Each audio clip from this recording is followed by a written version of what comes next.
मित्रों, जैसा मैं आपसे चर्चा कर रहा था कि आज की समस्त शिक्षण प्रणाली बाल केंद्रित शिक्षा पर आधारित है और शिक्षा व्यवस्था का मुख्य केंद्र बिंदु बालक है और शिक्षा का लक्ष्य बालक का अधिगम, बालक का सर्वांगीण विकास और बालक के व्यक्तित्व का निर्माण है। यदि प्रत्येक अध्यापक इस बात को ध्यान में रखकर कक्षाओं में जाए तो शिक्षण लक्ष्यों को बहुत ही आसानी से प्राप्त किया जा सकता है और जो हमारे देश के, हमारे राष्ट्र और हमारे समाज के निर्माण में हमारे देश को किस तरह के बालक चाहिए, किस तरह का समाज चाहिए, इसकी आवश्यकताएं की पूर्ति हो सकती है। इसीलिए एक अध्यापक एक राष्ट्र और समाज का निर्माण करता है। ये समस्त शिक्षण व्यवस्था अध्यापक को रोजगार देने के लिए संचालित नहीं हो रही है ना। अध्यापक का एक बहुत ही गुरुतर दायित्व है। गुरु कहा गया है अध्यापक को, अर्थात इसका अर्थ है लघुपन नहीं, भारीपन है ना। एक महान दायित्व है शिक्षकों का।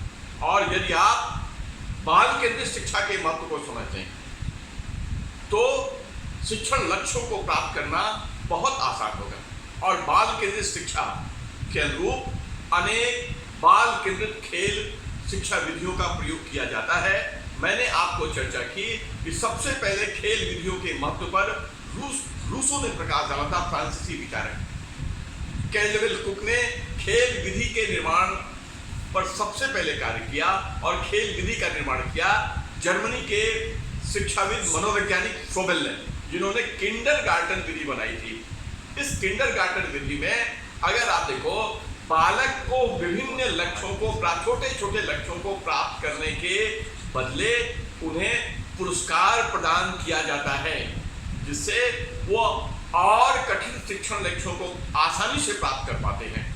उपहार विधि और 3 R's पर बल दिया जाता है। 3 R's मीन्स एग्जामिनेशन में क्वेश्चन आता है, रीडिंग, राइटिंग और arithmetic. Reading, writing and arithmetic. 3 R's। Reading,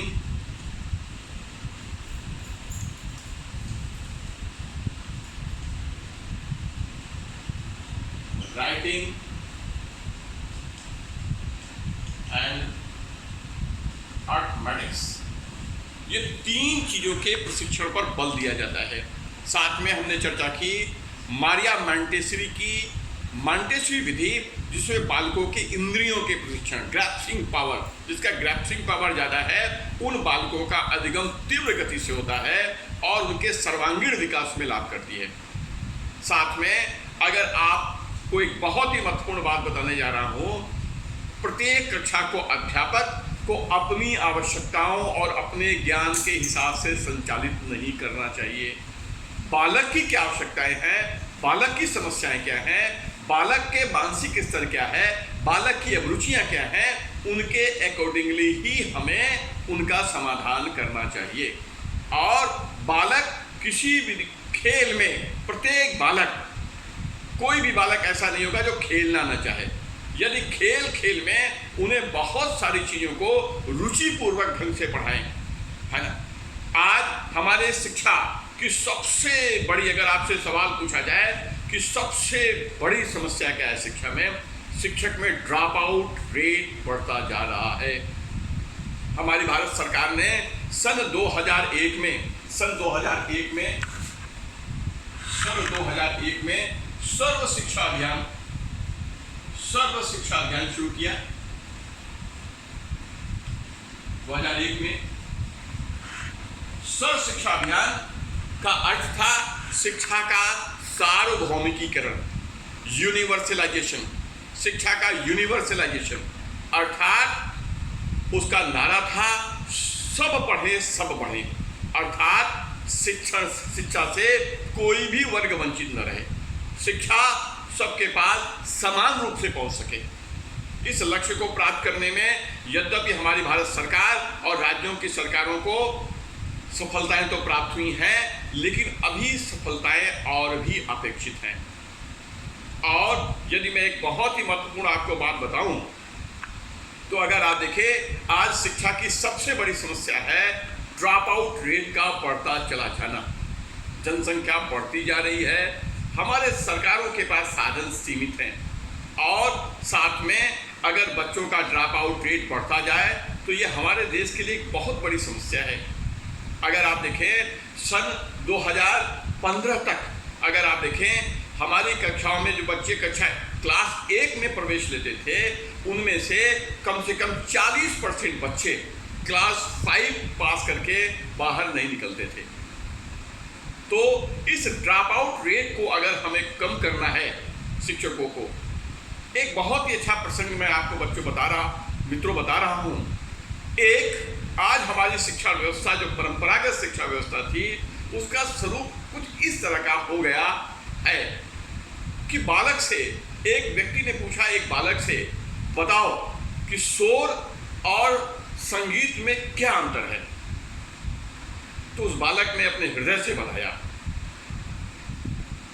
कि मास्टर साहब, जब सवेरे वाली जो प्रार्थना वाली जब घंटी बजती है तो जैसे लगता है कि शोर हो रहा है। वही बोझिल होमवर्क, क्लास वर्क है ना, बच्चों को दंड देना, तुम ये नहीं कर पाओगे, तुमने ये नहीं है, फेल हो जाओगे, पास हो जाओगे, बोझा ढोगे, है ना। और मास्टर साहब जब शाम वाली घंटी बजती है तो जैसे लगता है कि संगीत बज रहा है। यानी उस शिक्षण बोझिल व्यवस्था से बच्चे त्रस्त हो चुके।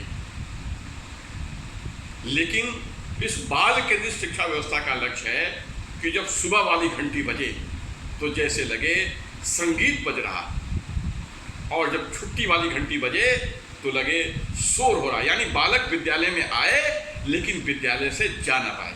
आज हमारी समस्त शिक्षण प्रणाली का लक्ष्य होना चाहिए ड्रॉप आउट रेट को घटाना, शून्य स्तर पर ले जाना।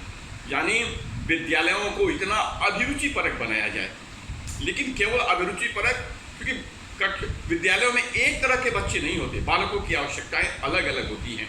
इसीलिए विद्यालय के करिकुलम के निर्माण में अलग अलग आवश्यकताओं वाले बच्चों का ध्यान में रखना चाहिए। इस बात को ध्यान में रखना चाहिए, तभी ये ड्रॉप आउट रेट कम होगी।